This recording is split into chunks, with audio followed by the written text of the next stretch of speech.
Matapos ang pagkatalo ni Ash sa Battle Tower, dinala niya ang kanyang mga Pokemon sa center. Ibinigay ni Joy ang kanyang mga Pokemon na lubos ng magaling at pinasalamatan ito ni Ash. Binati ni Scott si Ash at kinausap siya tungkol sa laban na nangyari. Gusto ni Ash ng rematch, bagamat sinabi ni Scott sa kanya na malakas si Annabelle, ngunit sinabi ni Ash sa kanya na puro lakas lang ang kanyang ginamit nun, at alam na niya ngayon na mali iyon, kaya sinabihan niya si Pikachu na maghanda para sa pagsasanay. Kinalaunan, tinanong ni Max si Ash kung aling mga Pokemon ang kanyang gagamitin, at nagpasya si Ash na gamitin ang parehong mga Pokemon, dahil naniniwala siyang hindi lang niya noon na ilabas ang lahat ng kakayahan ng mga ito kaya sila natalo. Tumakbo siya kasama sina Pikachu, Corphish, at Tauros. Gumamit ng Iron Tail si Pikachu, Crabhammer si Corphish, at Takedown si Tauros sa isang puno. Gayunpaman, nakalimutan ni Ash na may pugad ng Beedrill doon kaya inatake sila ng mga ito. Tumakbo siya patungo kay Annabelle kaya tumakbo rin ito. Hindi makausap ni Annabelle ang mga Beedrill dahil sobrang galit ang mga ito. Tinusok ng mga Beedrill si Tauros kaya nasuwag nito sina Annabelle, Corphish, Pikachu, at Ash at nahulog silang lahat sa lawa. Kinalaunan, nakaahon na sila mula sa tubig, basa at balot ng lumot. Nilinis ni Ash at Annabelle si Tauros habang tinutulungan sila ni Pikachu at Corphish. Tinalsikan ni Corphish ng tubig si Ash, kaya pumunta sila ni Annabelle sa tubig, at tinalsikan din ito. Nakakapagtaka para kay Max na maging magkaibigan ng magkalaban, ngunit sinabi ni Brock sa kanya na magkalaban lamang sila sa battlefield pero kapag nasa labas ay magkaibigan sila. Nalaman ng Team Rocket mula sa ilalim ng lupa kung nasaan ang mga bida at gumamit ng Fury Swipe si Meowth upang gumawa ng daanan sa itaas. Gayunpaman, nahulog si Munchlax sa kanila. Lumabas sila mula sa butas at kinain ang tanghalian na ginawa ni Brock. Inutusan sila ni Ash na palayain si Pikachu, pero sinabi nilang hindi naman nila hinuli si Pikachu dahil nandito sila upang nakawin ang tanghalian na kinuha pala ni Munchlax. Pumasok ang Team Rocket sa loob ng isang robot para kunin kay Munchlax ang mga pagkain. Pinalabas ni May si Eevee na tinakal ang robot, ngunit puno ito ng hangin kaya tumalbog lang si Eevee. Gayunpaman, may nabutas na bahagi si Eevee, kaya tumalsik palayo ang Team Rocket. Pinalabas ni May si Combusken at pinalabas naman ni Ash si Corphish dahil gusto nilang subukan ang ginagawa ni Annabelle na pag-uutos sa kanyang Pokemon gamit lang ang isip. Gusto ni Ash na gumamit ng Harden si Corphish at gusto naman ni May na gumamit ng Peck ang kanyang Combusken, ngunit walang ginawa ang kanilang mga Pokemon dahil hindi sila nito maintindihan. Tinanong ni Ash si Annabelle kung paano niya ito ginagawa, ngunit sumagot si Annabelle na hindi niya rin alam, at sinabi na noong bata pa siya ay nakikipag-usap lang siya sa mga puno at Pokemon. Itinuro niya ang isang bulaklak at sinabi kay Ash na masaya ito, ngunit walang naramdaman si Ash na kahit ano sa bulaklak. Sinabi ni Brock kay Ash na dapat siyang makipag-ugnayan sa kalikasan upang magawa ito, at sumang-ayon si Annabelle kay Brock. Hinamon ni Annabelle si Ash na alamin kung ano ang sinasabi ng kanyang puso, ngunit sumuko si Ash dahil wala siyang maramdaman. Nagtungo ang mga bida sa Battle Tower.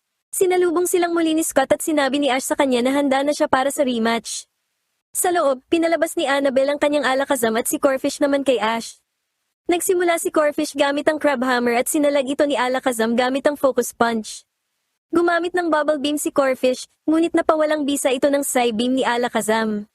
Gumamit ng Vice Grip si Corphish ngunit pinalutang siya ng Psychic, ngunit nang itapon siya palayo ni Alakazam ay inatake niya ito ng Bubble Beam. Gumamit ng Recover si Alakazam at gumamit ng Crabhammer si Corphish, kaya gumamit si Alakazam ng Focus Punch para salagin ang atake. Gayunpaman, umiwas si Corphish at tinamaan si Alakazam ng Crabhammer. Gumamit ng Psybeam si Alakazam na tumama kay Corphish at nagpalito rito. Akmang gagamit ng Focus Punch si Alakazam, ngunit matagumpay na inatake ni Corphish si Alakazam gamit ang Crabhammer. Ibinalik ni Ash si Corphish sa Pokeball para mawala ang pagkalito nito at muling pinalabas upang gumamit ng Bubble Beam, na tuluyang tumalo kay Alakazam. Ibinalik ni Annabelle si Alakazam at pinalabas si Metagross. Gumamit ng Bubble Beam si Corphish, bagamat umiwas si Metagross at umatake gamit ang Meteor Mash, na tumama kay Corphish at tumalo rito. Ibinalik ni Ash si Corphish at pinalabas si Tauros. Sumugod si Tauros gamit ang takedown, ngunit hindi ito masyadong nakapinsala dahil gumamit ng Iron Defense si Metagross. Sumugod si Tauros gamit ang Horn Attack, kaya gumamit ng Meteor Mash si Metagross, ngunit umiwas si Tauros at tinamaan nito si Metagross. Gumamit si Metagross ng Hyper Beam, ngunit gumamit ng Double Team si Tauros. Gayunpaman, inatake ni Metagross ang lahat ng ilusyon at tinamaan ang totoong Tauros. Sumugod si Tauros gamit ang Horn Attack at tinamaan nito si Metagross dahil hindi pa pwedeng makagamit agad ng Hyper Beam si Metagross.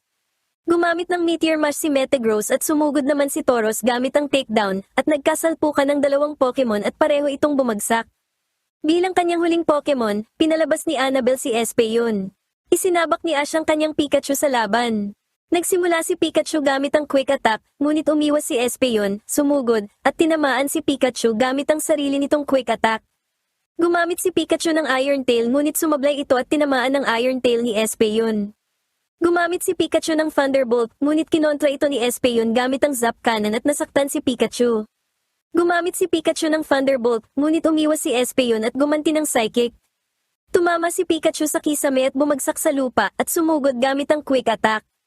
Pinalutang ni Espeon si Pikachu gamit ang Psychic at ipinatalsik sa mga ilaw sa itaas. Gumamit si Pikachu ng Thunderbolt na nagpatay sa mga ilaw at tumama kay Espeon.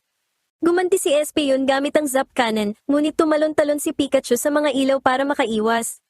Gumamit si Pikachu ng isa pang Thunderbolt na tumama kay Espeon. Nang muling bumukas ang mga ilaw, inatake ni Pikachu si Espeon gamit ang Iron Tail.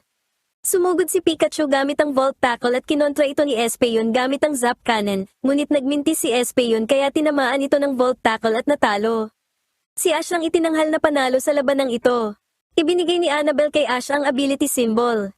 Sa pagtatapos ng araw, ibinunyag ni Scott kay Ash na magaganap ang kanyang huling frontier battle sa Battle Pyramid. Ipinasa ni Scott ang lokasyon sa Pokénav ni Max at nakita ng mga bida na malapit ito sa Pewter City, ang bayang kinalakihan ni Brock. Sinabi ni Scott na naroon ang lokasyon, sa ngayon. Sinabi ni Annabelle kay Ash na malakas ang huling frontier brain at hiniling na sana ay swertehin siya, sabay kamay sa kanya. Nagpaalam na kay Annabelle ang mga bida at naglakad na paalis. Namula si Annabelle at sinabing hindi pa nga talaga nakakaramdam si Ash ng damdamin dahil hindi nito naramdaman ang kanyang nararamdaman para dito. Nasasabik si May dahil isa na lang ang kailangan niyang ribbon para sa Grand Festival, habang nasasabik naman si Brock dahil patungo sila sa Pewter City at si Ash naman para sa kanyang huling frontier symbol. Nakarating sila sa isang bangin na nakatanaw sa isang magandang tanawin.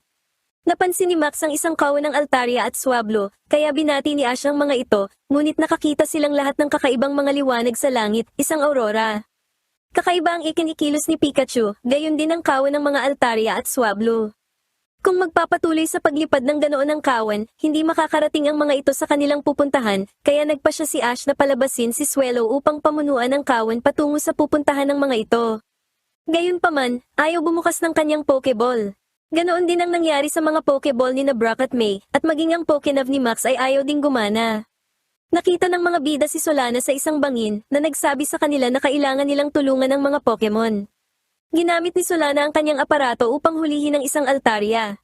Nagtagumpay siya at inutusan ng Altaria na gumamit ng refresh at pamunuan ng kawan na ginawa naman ito. Sinabi ni Solana na nakakita ang mga ranger ng hindi karaniwang geomagnetic force doon at ipinadala siya upang mag-imbestiga. Ipinaliwanag niya na ang mga Altaria at Swablu ay gumagamit ng geomagnetic force sa paglalakbay kaya naapektuhan ng mga ito. Nakaaapekto rin ang puwersang ito sa mga aparato at sa mga electric type na Pokemon. Nang tanungin siya ni Max kung bakit gumagana pa rin ang kanyang aparato, ipinaliwanag ni Solana na bilang isang ranger ay sinadyang iselyo ang kanilang mga aparato para magawa pa rin nila ang kanilang trabaho kahit pa nasa gitna sila ng isang mahirap na sitwasyon. May naramdaman si Pikachu, mula sa isang portal sa langit, lumitaw ang isang Deoxys. Tumingin ang Deoxys kay Max at biglang nagkaroon ng pangitain si Max, bago muling naglaho ang Deoxys pabalik sa portal. Sinabihan sila ni Solana na pumunta sa Pokemon Center. Pagdating sa Pokemon Center, nanligaw na naman si Brock kay Nurse Joy kaya hinila ni Max ang tenga nito. Tinanong ni Solana si Joy kung gumagana ang mga computer, at sumagot si Joy na dahil sa geomagnetic force, hindi gumagana ang mga computer. Naniniwala si Solana na ang pagdating ni Deoxys ang nagdudulot ng mga problema, at sinabi niya kay Ash na nagsimula ang problema sa geomagnetic force isang linggo na ang nakalilipas. Gayunpaman, matagal nang lumitaw ang Deoxys, nakita ang Deoxys sa isang bayan at sinabi ng isang propesor na nanggaling ito sa isang meteorite na bumagsak sa isang bundok, bagamat nangyari ang kaganapang iyon 10 taon na ang nakararaan. Ngayon, kailangang hanapin ni Solana ang meteorite, kaya kumuha si Joy ng mapa. Gustong sumama ni Max, ngunit naisip ni na May at Solana na mas makabubuting manatili muna ang lahat doon habang nag-iimbestiga si Solana. Ibinigay ni Joy ang mapa kay Solana at narinig ng Team Rocket ang mga bagay na ito. Sumang-ayon si Meowth na mas makabubuting ibigay ang Deoxys sa boss na sasakay dito patungong kalawakan. Kaya, sinundan ng Team Rocket si Solana. Dumating si Solana sa isang kuweba at inutusan si Max na nagtatago sa isang bush na lumabas. Dumating din ang iba pang mga bida na kunwari pang sinundan si Max pero ang totoo ay gusto lang din na sumama. Dahil narito na rin naman silang lahat, pinayagan na sila ni Solana na sumama at binigyan ng isang aparato upang sukatin ang geomagnetic force. Pumasok sa kuweba ang mga bida at si Solana at nagpa siya rin ng Team Rocket na sumunod kahit nararamdaman ni James na may masamang mangyayari. Biglang napansin ni Brock na naging normal ang geomagnetic force, naging mabuti ang pakiramdam ng Pikachu ni Ash at ng puzzle ni Solana. Inisip ni Solana na pansamantalang kalagayan lamang ito. Sinabihan sila ni Max na bilisan at nakakita ng isang nag-iisang milk tank. Hinuli ni Solana ang milk tank dahil naisip niyang makatutulong ito sa kanila sa investigasyon. Dumating sila sa kinaroroonan ng meteorite. Tinawag ni Max ang Deoxys at sinabing narito na siya, ngunit sinabi ni Brock sa kanya na hindi alam ng Deoxys ang kanyang pangalan.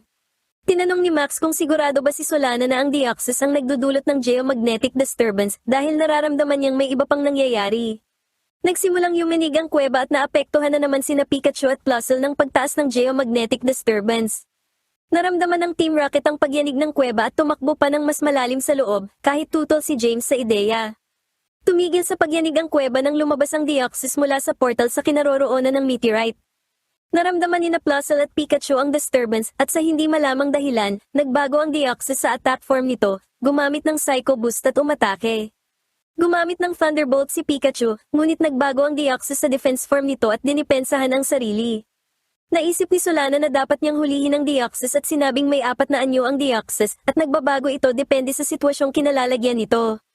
Nagbago ang Deoxys pabalik sa normal nitong anyo, kaya tinangka ni Solana na hulihin ito, ngunit nagbago ito sa speed form nito at umiwas. Narinig ni Max na nagsasalita ang Deoxys. Nagbago ang Deoxys sa normal nitong anyo, kaya tinangka ulit ni Solana na hulihin ito. Gayunpaman, nagbago ang Deoxys sa defense form nito upang hindi mahuli. Nagbago ang Deoxys sa attack form at gumamit ng Psycho Boost na nagpatilapon sa mga bida. Nakita sila ng Team Rocket at natuwa, ngunit naramdaman ni Meowth na nasasaktan ng Deoxys. Nagbago ang Deoxys sa speed form at lumipad, ngunit nakaramdam ng sakit. Napansin ni Solana na nasasaktan ito, ngunit hindi niya mahanap ang dahilan. Sinabi ni Max na kailangan nilang gumawa ng paraan, kaya inutusan ni Solana ang milk tank na kanyang nahuli kanina, na gumamit ng heal bell. Gumaling ang Deoxys at nagbago pabalik sa normal, kaya muli itong tinangkang hulihin ni Solana, ngunit nagbago na naman ang Deoxys sa defense form para hindi mahuli.